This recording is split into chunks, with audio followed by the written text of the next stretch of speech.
Hi, this is Claire from Bear Do Papery, and today I'm going to show you how I made this card using two small images from the Avery Elle storybook stamp set to make the entire background. So I'm starting out with that storybook stamp set. It is one of my favorite stamp sets. It's super cute. I love animal stamps. And I already had the fawn die cut from a previous project, so I didn't want to waste it, so I kept it and decided to use it with this project. I'm also using some pink basil paper, and for the background I'm using two mirror branch images, and I'm going to create a sort of crawling wreath, or not wreath, but vines on the front of the card.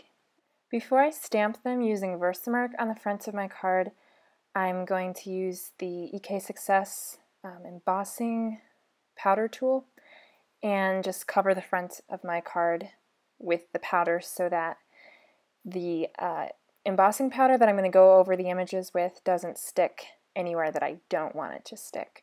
If you want, you can use cornstarch. That's what I was using before I got the powder tool, but I got the powder tool because it kind of contains the powder better than, trying to use cornstarch. So anyway, I got those stamped using Versamark, and I'm stamping the one image. It doesn't really matter which one you start with. I'm stamping the first branch on the bottom, and then I take the mirror image and I stamp that right on top so I get that nice connecting vine that you see there.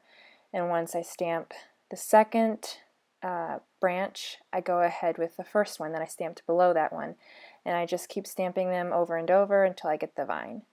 So after I got my first vine, for the second vine, it kind of depended, you'll just have to you'll just have to go with whatever you like. But I usually started with the second branch to start the bottom of it instead of the first like I did with the first vine. And just so that kind of offsets the vines a little bit so they don't all follow one continuous wave-like pattern.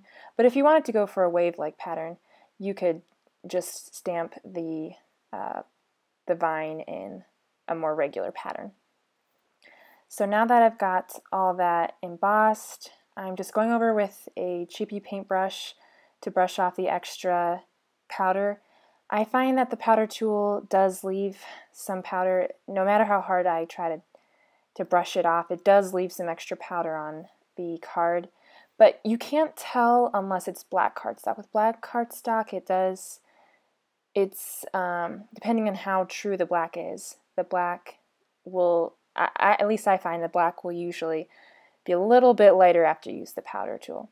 So anyway, moving on, I have these two scrap pieces of cardstock. You can see that I have something stamped on one side of both of those scraps, and I'm actually die cutting a frame out of it, and I'm cutting it so that the front of the frame is the back of the cardstock that wasn't stamped on, so I can reuse those pieces of cardstock that I stamped on. I didn't like it, or maybe I was just testing something out. Just so I don't waste that paper, I can still use it as long as one of the sides are clean. Now I'm coloring the little fawn using a memento marker. This is Desert Sand, and I'm not really good at coloring. I can't get crazy with Copics, mainly because I don't have any. But I like watercoloring, but I just don't have the materials to get fancy with coloring. So the memento actually works really well with craft. I'm using Paper Tray Ink Craft right here, and the memento shows up darker at first, at least in this craft, but then it dries lighter, so it just gives a very light shading. And if you want to get one more layer that's slightly darker, you can go over with the memento marker again. So it works really well for people like me who are kind of coloring handicapped or whatever. I just wanted to show you real quick, the vellum that I had underneath the card was not for any coloring purposes. I thought I was going to use it on the card, but I didn't. It didn't really work. You'll also see in the next shot that I have some purple gems on the card, and I decided those didn't work either. And by this point I already knew the vellum wasn't going to work. But at this point I knew that I wanted to put some butterflies on there because the little fawn looks like she or he is looking at something, and I felt it was kind of weird just kind of going off into space. I mean, if you're going for a spacey card, that can work, but for me, I just wanted it to be looking at something. So I wanted it to be light and airy and go with the rest of the card. I was keeping everything kind of monochrome, just mainly white, navy, craft, and pink, just not a whole lot of shades. So I decided to stamp some butterflies in vellum and then heat emboss them and then adhere them to the card.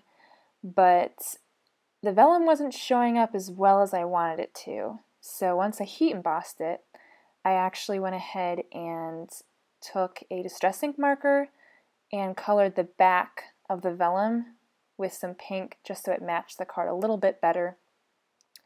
And after I colored it with the distress ink marker, I used my heat gun to quickly heat set the distress ink marker because distress inks are wet inks, so I needed to dry it really quickly before I put it on my card so that the ink didn't smear.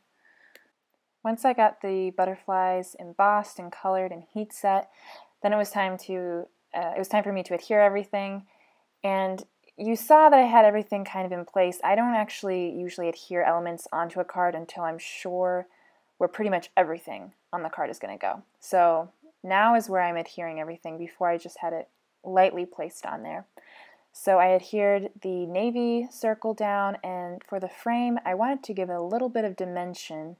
So I cut it out of chipboard and then I adhered the chipboard to the white frame with the white face up. So now that I got the frame adhered, I'm going to go and adhere my fawn, and I added extra dimension to the center of his body that would be adhered to the navy part of the frame. So I doubled up the glue dots for that part of his body, and then, I don't know why I keep calling this fawn a he. You'll see it's eventually a girl.